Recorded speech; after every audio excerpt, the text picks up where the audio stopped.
My name's Jake, once again. Pleasure to meet you.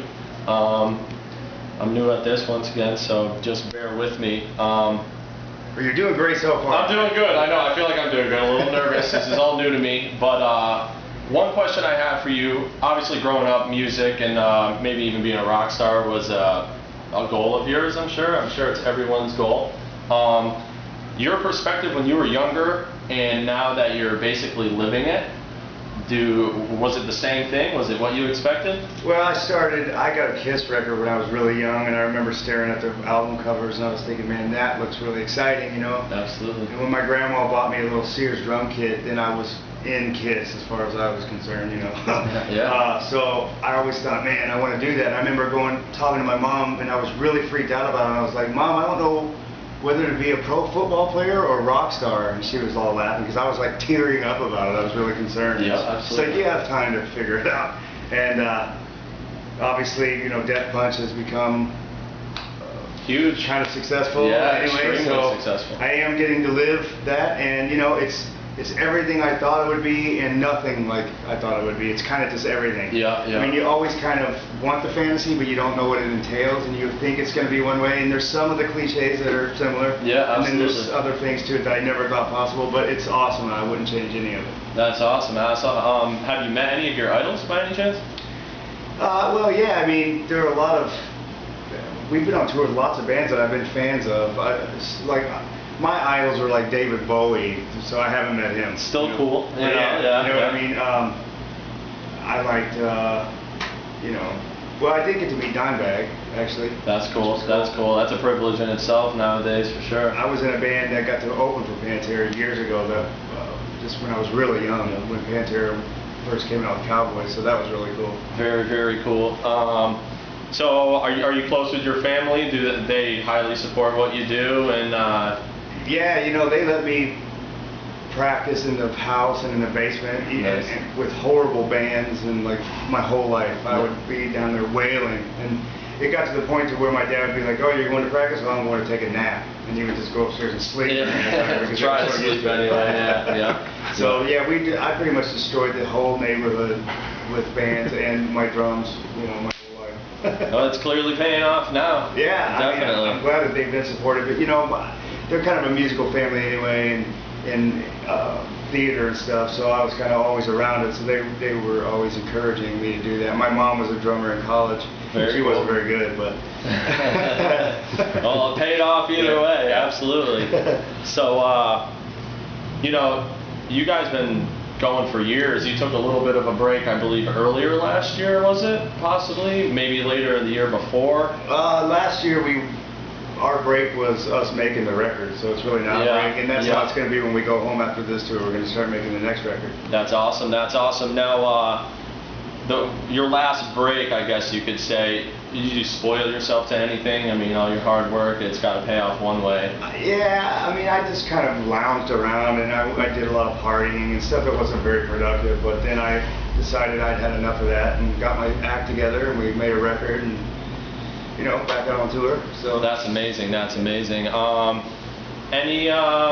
You recall any highlights from playing in Hartford over the previous years, or are they all the shows kind of? Well, the Webster, we've done. Yeah, the Webster's an awesome venue. Yeah. I mean, you guys sold the hell out of that place every time, man. I mean, you couldn't fit another person in there if you tried. I remember playing Hartford on Family Values, our first tour, and some dude broke his ankle in our mosh pit, and his foot was like turned around the wrong way.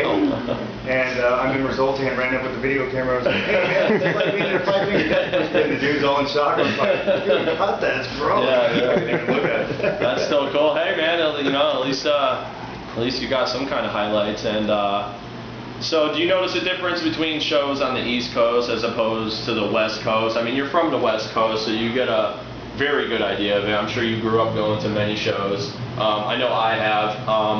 But like playing over here, is it like, wow, this is totally different, or is it just a crowd like the rest of them? Well, some markets, some cities, like big cities, I guess they're used to they've seen everything so much, they're kind of just relaxed. And I don't know if they're jaded, but they're just chill with the whole thing. They don't put as much effort and energy into it as some of the other places. But I don't know that I notice a huge difference between East and West Coast. You know, it just depends. Like big, major, huge cities, they're not as fiery, maybe. Yeah. Hello. How are you? I was dropping off Jason's toy. Oh, nice. I saw that on Facebook earlier, actually. Pretty cool. $12, you can't go wrong. Got some of the coolest fans on earth, man. Yeah. They actually pay attention. I brought a toilet seat yesterday. Did you have to touch it? Oh, well, in one of my interviews, they asked me what I miss most about home, and I said a cold toilet seat. So the guy brought me a toilet seat. That's excellent. Have a good one, guys. Take it easy, Ivan.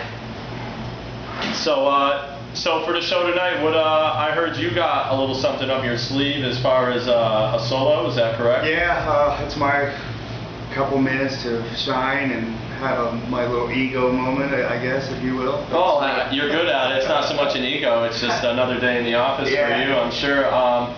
Do you change it up every night? Do you try to keep it the same, or do you just kind of go with it? It's pretty similar. I mean, there may be a few things that are... Yeah, a little fill here or there or something as opposed to the one before. But I kind of just work through what works, you know, the best for what's getting the most reaction, and I'm just kind of going with that. And it's about people having fun during a drum solo, because most of the time... Yeah, dude, people love that stuff. Well, most of the time they go get beers, man. They've seen so many drum solos, and now I made one that you can't leave. Yeah. I will not let you leave this. You know, it's unfortunate because people appreciate music differently than other people. Yeah. I know I like it because, I mean, it's people like you that are extremely down to earth that, dude, it makes my day. You know, because you'll see some people, hey, you know, you're so-and-so from whoever, and they're like, yeah. You know, and it's, come on, man, you know, yeah. I mean, these people, you know, people strive to just even shake your hand, you know what I mean? So it's great, you know, this is an awesome thing, and, you know, I guess that's it, and I